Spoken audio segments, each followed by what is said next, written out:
Parce qu'il a fixé un jour où il jugera le monde selon la justice, par l'homme qu'il a désigné, ce dont il a donné à tous une épreuve certaine en le ressuscitant des morts. Acte 17, 31. Les paroles, l'homme qu'il a désigné, nous ramènent au point où nous avions commencé notre contemplation des choses, dans les conseils de Dieu, avant les temps éternels. Ce fut alors que l'homme a été désigné. L'histoire de ce monde, donc, doit être rassemblée, résumée dans cet homme. Sa destinée doit être réglée en lui. Faisons quelques déclarations d'ensemble, et néanmoins tout à fait concrètes en relation avec ce fait. Premièrement, l'explication de Dieu de l'univers est un homme. Si nous désirons connaître la signification de l'univers, nous devons regarder un homme. Et si nous regardons cet homme qu'il a désigné et le voyons avec les yeux de nos cœurs illuminés par un esprit de sagesse et de révélation dans sa connaissance, nous le verrons comme l'explication de Dieu de l'univers. Deuxièmement, la réponse de Dieu à tout ce qui a résulté de la chute d'Adam est un homme. C'est vaste. Cela dépasse notre raisonnement. Mais peu importe à quel point vous abordez le résultat de la chute d'Adam, ou quelle phase du résultat vous abordez, vous constaterez que Dieu répond dans un homme, en cet homme. Vous pouvez prendre n'importe quelle conséquence de la chute, comme vous les voyez manifester, en différents points représentant apparemment un état rempli de difficultés, de complexité, de tragédie. Et vous pouvez vous demander comment ceci doit être traité, remédié. La réponse de Dieu est un homme, et c'est cet homme qu'il a désigné. Je ne disais pas me lancer dans une suite d'illustrations, mais je vous donnerai un exemple de ce que je veux dire par ceci. Prenez Babel. Or, Babel est un problème. La dispensation des gens, la confusion du langage et toute la conséquence de Babel par les nations et les diversités de langues, avec toute la faiblesse qui résulte de cela. Une faiblesse déterminée et voulue. Babel est un problème d'une importance considérable. Ce fut un acte souverain de Dieu à l'encontre d'un certain genre de force qui prendrait la responsabilité du monde indépendamment de Dieu. Mais Babel elle-même représente un très gros problème et un état de choses complexes, étant en elle-même quelque chose que Dieu n'a jamais voulu. C'est la conséquence de la chute et l'expression d'une malédiction. Cela doit être traité. Toute cette chose doit être résolue. Cela ne peut subsister si Dieu doit voir les choses comme il les a voulues. Quelle est la réponse à Babel? C'est un homme, et c'est cet homme. Toute cette situation, cette confusion, cette tragédie, ce mal seront en fin de compte résolus dans un homme.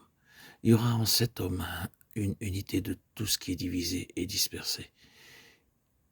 Et il y aura en cet homme le fait de parvenir à une seule compréhension. Nous avons maintenant en Christ les arts de tout ceci.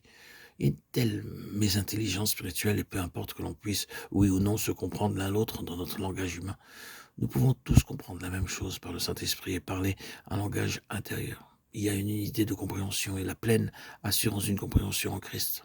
Je cite simplement cela en exemple, et je ne m'attarde pas à le développer. Troisièmement, la proclamation de Dieu aux hommes concernant leur salut, leur satisfaction, leur plénitude, est un homme. Quatrièmement, l'objectif de Dieu dans toutes ses relations avec les siens est un homme. L'objectif de toutes les relations étranges et mystérieuses du Seigneur et de toutes ses relations douloureuses avec les siens est un homme. Et il est entièrement gouverné par sa vision de cet homme, tout ce qu'il fait avec nous.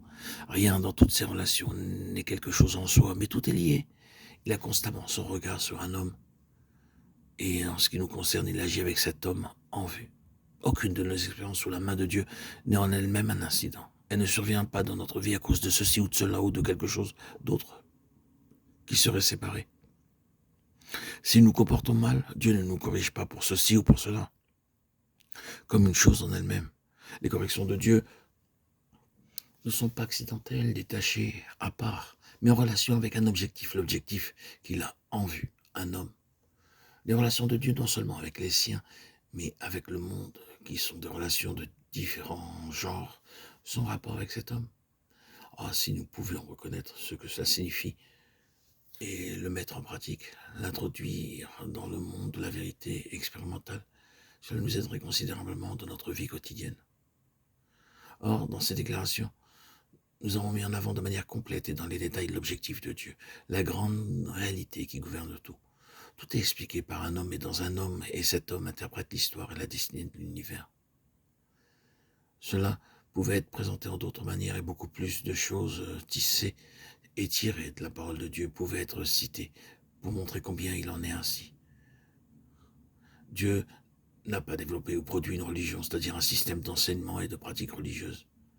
C'est là que beaucoup sont égarés. Comme conséquence, on obtient les travaux remarquables et érudits sur la religion, des sémites et toutes sortes de choses. À ceci s'ajoutent des travaux sur la comparaison des religions, incluant le judaïsme, le christianisme.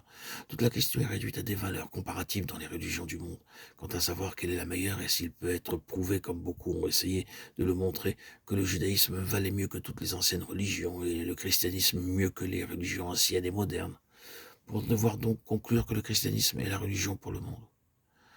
Et ici, c'est manquer le but. Ce n'est pas un piège dans lequel il y a des chances que nous tombions, mais nous devons reconnaître ces vérités pour nous-mêmes et voir où les hommes se sont égarés. Dieu n'a pas développé ou produit une religion. Dieu a présenté un homme, et cet homme est Christ.